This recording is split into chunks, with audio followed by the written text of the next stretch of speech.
అధ్యక్ష, టూరిజం మీద చాలా వివరాలని వారందరూ కూడా గౌరవ సభ్యులందరూ అడగడం జరిగింది అధ్యక్ష. ఇది 2019-24 కాలంలోనే O&M అనేటువంటిది అండ్ ఆపరేషన్స్ అండ్ మెయింటెనెన్స్ అనేటువంటి దాన్ని ప్రైవేట్ వ్యక్తులకు ఇవ్వడం అనేటువంటి కార్యక్రమం జరిగింది అధ్యక్ష. అందులో చాలా వరకు వారెవరూ కూడా ఏదైతే లీజుకి తీసుకున్నారో ఆ లీజు డబ్బును కట్టకపోవడం వల్ల వాళ్ళ మీద యాక్షన్ తీసుకోవడానికి మేము ఆల్రెడీ అప్రోచ్ అవ్వడం జరుగుతూ ఉంది అధ్యక్ష.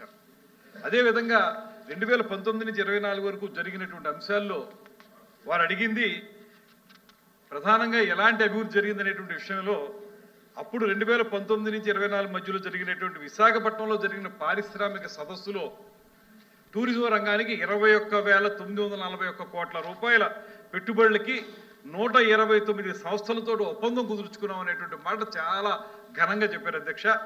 అందులో కనీసం 20% కూడా అమల్లోకి రాలేదు అధ్యక్ష. ఇది ఆ రోజు జరిగినటువంటి అంశం. అదేవిధంగా 41,000 మంది ఉద్యోగాలకి ఇస్తామనేటువంటి చెప్పినటువంటి మాట ఏది కూడా సాకారం కాలేదు. ఆ రోజున ఎంతమందికి ఉద్యోగాలు ఇచ్చారని ఎంప్లాయ్మెంట్ ఎక్స్చేంజ్ల దగ్గరికి వెళ్ళి ఒక రిప్రజెంటేషన్ ఇస్తుంటే హౌస్ అరెస్ట్ చేసినటువంటి పరిస్థితి ఆ రోజు ఉంది అధ్యక్ష. అదేవిధంగా ఇవాళ మనందరికీ తెలిసింది మొత్తం రాష్ట్రం మొత్తం మీద 2019-24 నాటికి ఋషికొండ ప్యాలెస్ ఏదైతే కట్టారో ఇప్పుడు దాని స్థానంలో మనకి రిసార్ట్స్ ఉండేవి అధ్యక్ష. మనందరికీ తెలిసిన అంశమే అది. ఆ రిసార్ట్స్ చాలా అద్భుతంగా ఉండేవి. ఆ రోజు నాటికి వారు ఆ ప్యాలెస్ నిర్మించడానికి ప్రారంభించే నాటికి సంవత్సరానికి 7 కోట్ల రూపాయల ఆదాయం వచ్చి రాష్ట్రంలో ఉన్నటువంటి అన్ని పర్యాటక ప్రాజెక్టుల కంటే ఎక్కువ ఆదాయం వచ్చినటువంటి పరిస్థితి నుంచి ఇవాళ 1 కోటి రూపాయలు మేము కరెంటుకి బకాయిలు పడిపోయే పరిస్థితికి 2019-24లో జరిగినటువంటి దుర్మార్గాలే కారణం అనేటువంటి మాట కూడా తమకు మనం చేస్తున్నాం అధ్యక్ష. ఏదైతే ఇవాళ మనకి నేను ఇందాకే వారికి వివరంగా చెప్పాను, కేంద్ర ప్రభుత్వం నుంచి ఒకే ఒక ప్రాజెక్ట్ తెచ్చుకోగలిగారు, అది కూడా 54 కోట్ల రూపాయలతోటి. ఇవాళ మనం ఈ 15 నెలల కాలంలోనే 441 కోట్ల రూపాయలతోటి 7-8 ప్రాజెక్టులు తెచ్చుకోగలిగాం.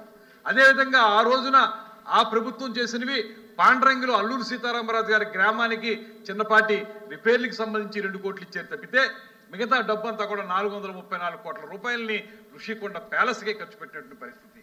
దాంతోపాటు ప్రైవేట్ రంగంలో ఇచ్చిన వారి దగ్గర ఏ రకంగానూ కూడా వాళ్ళు దాని మీద తిరిగి డబ్బు వసూలు చేయడానికి ప్రయత్నించలేదు అధ్యక్ష. ఆ రోజు ఒబరాయ్ వాళ్ళకి 5 ప్రదేశాల్లో వాళ్ళ అవకాశాలు కల్పించారు.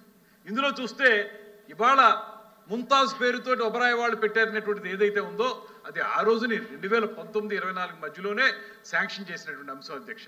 అది తిరుపతిలో దాన్ని ఈ ప్రభుత్వం బాధ్యతగా తీసుకుని దాన్ని మార్చాలనేటువంటి ఆలోచనతోటి ఎక్కడైతే ఒక 40 ఎకరాలు 20 ఎకరాల వరకు ఒబరాయ్ వాళ్ళకి ముంతాజ్ హోటల్స్ పేరు మీద ఇచ్చారో దాన్ని ఆ పాదాల చెంతన కాకుండా వెంకటేశ్వర స్వామి పాదాల చెంతన కాకుండా దాన్ని వేరే చోటకు మార్చి తద్వారా భక్తుల మనోభావాలను కాపాడాలనే ఆలోచన తీసుకున్నటువంటి ప్రభుత్వం అధ్యక్ష ఇది. ఆ రోజు కూడా వాళ్ళు శాంక్షన్ చేసామన్నారు తప్పితే ఎక్కడా కూడా ఒక ఇటుక పేర్చినటువంటి పరిస్థితి లేదు అధ్యక్ష. అదేవిధంగా ఇక్కడ అన్నవరం విశాఖపట్నం దగ్గర భోగాపురం ఎయిర్పోర్ట్ దగ్గర దానికి మాత్రం ఈ ప్రభుత్వం వచ్చిందంటే పనులు జరుగుతూ ఉన్నాయి అధ్యక్ష. అదేవిధంగా